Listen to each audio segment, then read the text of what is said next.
പുതിയ ടീമിനെ ബി.ജെ.പി. പ്രഖ്യാപിച്ച് ഒരു ദിവസത്തിനു ശേഷം തെരഞ്ഞെടുപ്പ് നടക്കാനിരിക്കുന്ന ഉത്തർപ്രദേശ്, പഞ്ചാബ് എന്നീ സംസ്ഥാനങ്ങളിലേക്ക് ഭാരതീയ ജനതാ പാർട്ടി കൂടുതൽ ശ്രദ്ധ കേന്ദ്രീകരിക്കുകയാണ്. കേരള, തമിഴ്നാട്, പോണ്ടിച്ചേരി. പഞ്ചാബിൽ ഇപ്പോൾ ആം ആദ്മി പാർട്ടിയാണ് ഭരിക്കുന്നത്. അവിടെ ഡൽഹിയിൽ ആം ആദ്മി പാർട്ടിയെ വേരോടെ പിഴുതു കളഞ്ഞതുപോലെ പഞ്ചാബിലും ആം ആദ്മി പാർട്ടിയെ നിലം പരിശാക്കുക എന്നുള്ള ഒരു ലക്ഷ്യമാണ് ബി.ജെ.പിക്കുള്ളത്. ഇനി ഉത്തർപ്രദേശിലേക്ക് വരുമ്പോൾ അയോധ്യ ക്ഷേത്രം ഉൾപ്പെടെ കത്തി നിൽക്കുന്ന ഒരു സാഹചര്യം, അതായത് അയോധ്യ ക്ഷേത്രത്തിൽ സംഭാവന കൊള്ളയുമായി ബന്ധപ്പെട്ട് കത്തി നിൽക്കുന്ന ഒരു സാഹചര്യം ഇപ്പോൾ അവിടെ നിലനിൽക്കുന്നുണ്ട്. അതുകൊണ്ട് തന്നെ അവിടുത്തെ വിശ്വാസികളെയും ഉത്തർപ്രദേശിലെ ജനങ്ങളെയും ഒക്കെ കാര്യങ്ങൾ പറഞ്ഞു മനസ്സിലാക്കുക എന്നുള്ള കുറച്ച് പ്രയാസമായ ഒരു കാര്യം കൂടി ഇപ്പോൾ ബി.ജെ.പി. നേരിടുന്നുണ്ട്. അപ്പോൾ അവിടെ കുറച്ചും കൂടെ അധികം ഹോംവർക്കുകൾ തെരഞ്ഞെടുപ്പുമായി ബന്ധപ്പെട്ട് ബി.ജെ.പിക്ക് ചെയ്യേണ്ടത് വരും. അതുകൊണ്ട് തന്നെ ഇപ്പോൾ തന്നെ ആ തെരഞ്ഞെടുപ്പ് പ്രചാരണത്തിലേക്കും തെരഞ്ഞെടുപ്പ് ജോലികളിലേക്കും ബി.ജെ.പി. നേതൃത്വം ഇപ്പോൾ കടക്കാൻ പോവുകയാണ്. ഉത്തർപ്രദേശിന്റെ ചുമതലയുള്ള നേതാവായി ദേശീയ ജനറൽ സെക്രട്ടറിയും രാജ്യസഭാ എംപിയുമായ വിനോദ് താവഡെയെ പാർട്ടി നിയമിച്ചിട്ടുണ്ട്.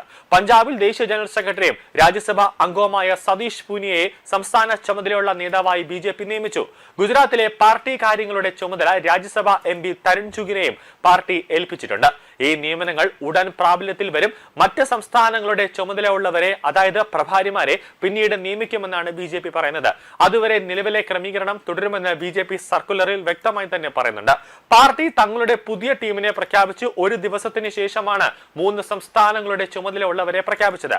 ബി.ജെ.പി. ദേശീയ അധ്യക്ഷൻ നിതിൻ നബീൻ തിങ്കളാഴ്ചയാണ് പാർട്ടിയുടെ പുതിയ ദേശീയ ഭാരവാഹികളെ പ്രഖ്യാപിച്ചത്.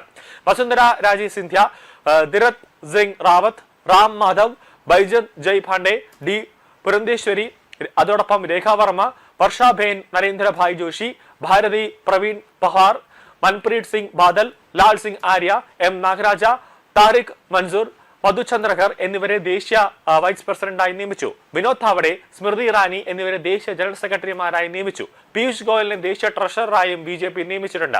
പുതിയതായി നിയമിതരായ ഭാരവാഹികളെ പ്രധാനമന്ത്രി നരേന്ദ്രമോദി അഭിനന്ദിക്കുകയും ചെയ്തു. പാർട്ടിക്ക് കരുത്ത് പകരുന്നതിലും ജനസേവനത്തിൽ ശ്രദ്ധ കേന്ദ്രീകരിക്കുന്നതിലും പുതിയ ടീമിന് കഴിയുമെന്ന ഒരു ആത്മവിശ്വാസവും അദ്ദേഹം പ്രകടിപ്പിച്ചിട്ടുണ്ട്.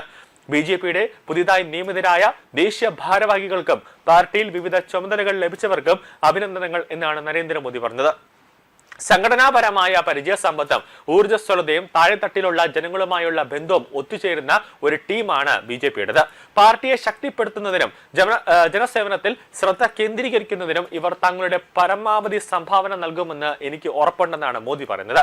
അവർക്ക് എല്ലാവിധ ആശംസകളും നേരുന്നുവെന്ന് നരേന്ദ്രമോദി എക്സിൽ കുറിച്ചത് ഇങ്ങനെയാണ്.